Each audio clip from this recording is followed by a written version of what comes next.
புதுயுகம் நேயர்கள் எல்லாருக்கும் அன்பான வணக்கம். மனிதர்கள் தனக்கு இருக்கக்கூடிய பொருளை சேமித்து வைக்கிறது அப்படிங்கிறதுல தப்பே கிடையாது. சிக்கனமாகவும் தான் இருக்கணும். ஆனால் சிக்கனத்துக்கும் கஞ்சத்தனத்துக்கும் நிறையவே வித்தியாசம் இருக்கு இல்லையா? அப்படி ஒரு கஞ்சனை பற்றின ஸ்டோரியை தான் இன்னைக்கு நாம் தெரிஞ்சுக்க போகிறோம். ஒரு பெரிய தனியார் விமான போக்குவரத்து நிறுவனம். அந்த நிறுவனம் ஆரம்பித்து கொஞ்சம் மாதம் ஆயிடுச்சு. அவங்க வாடிக்கையாளர்களை தங்கள் பக்கம் கவர்றதுக்காக ஒரு ஆஃபர் வெளியில் சொன்னாங்க.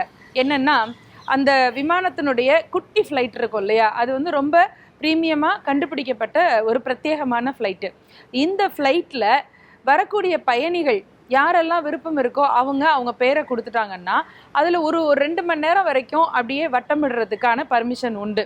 அப்படி வட்டமிடுறதுக்கு அவங்க ஒரு சின்ன தொகையை மட்டும்தான் ரெஜிஸ்ட்ரேஷனாக அதில் செலுத்தணும். ஒரு 1000 ரூபாய் அப்படின்னு வச்சுக்கோங்களேன். அது மாதிரி 1000 ரூபாய் கட்டி அந்த ஃப்ளைட்டில் 2 மணி நேரம் சுற்றுவாங்க.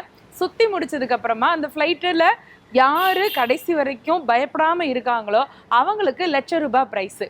இதுதான் அந்த விமான நிறுவனம் வாடிக்கையாளர்களுக்கு சொன்ன கவர்ச்சிகரமான விளம்பரம்.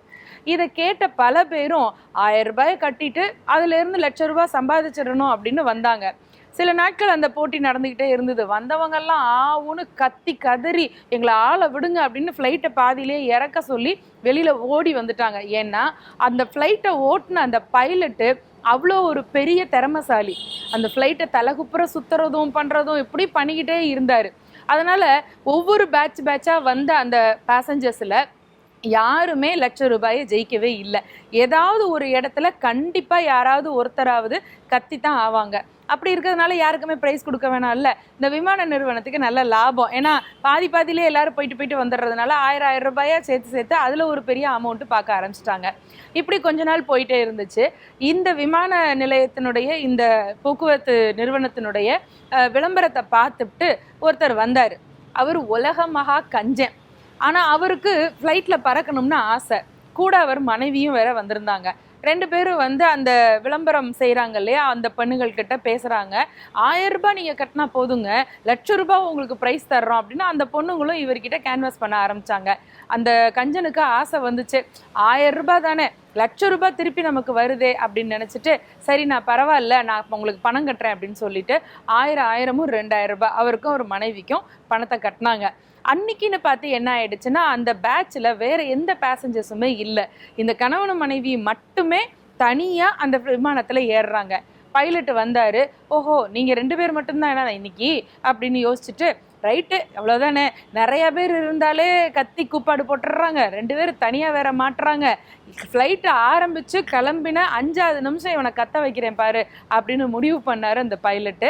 அதனால் வேக வேகமாக போனார். ஃப்ளைட்டை எடுக்கிறதுக்கு வந்தாங்க. இவங்க 2 பேரும் சீட்டில் போய் உக்காந்துக்கிட்டாங்க. அவங்கள உட்கார வச்சுட்டு ஏர் ஹோஸ்டர்ஸ் பின்னாடி போய் உட்காந்துட்டாங்க. இப்போ ஃப்ளைட்டு கிளம்புது.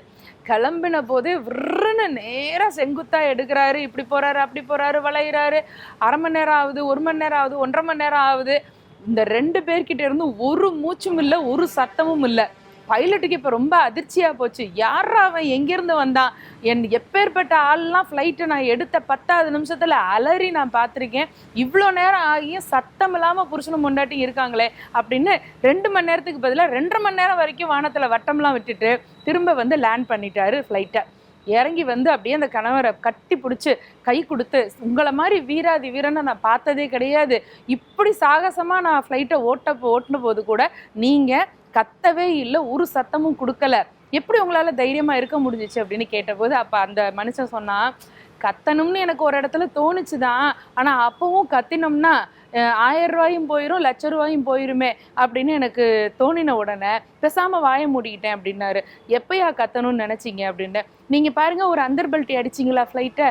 ஆமாம். அப்போ கதவு திறந்து என் மனைவி ஃப்ளைட்லேருந்து கீழே விழுந்தா, அவள் விழுகிற போது விழுகிறான்னு சொல்லணும்னு நினச்சேன், ஆனால் ₹1,00,000 நினச்ச உடனே மனைவி போனால் பரவாயில்லன்னு அமைதியாயிட்டேன் அப்படின்னாரு. இப்போ பைலட்டு புரிஞ்சிச்சு, ரைட்டு, காசு மேலே இவ்வளவு ஆசை இருக்கிற ஆளுக்கு பயங்கிறதே இருக்காது, எத்தனுக்கு எத்தனை உலகத்தில் நிறையா பேர் இருக்கிறான் அப்படின்னு பைலட்டுக்கு புரிஞ்சிச்சு. நமக்கும் புரிஞ்சிருக்கும்னு நினைக்கிறேன். சிந்திக்கலாமா? நன்றி.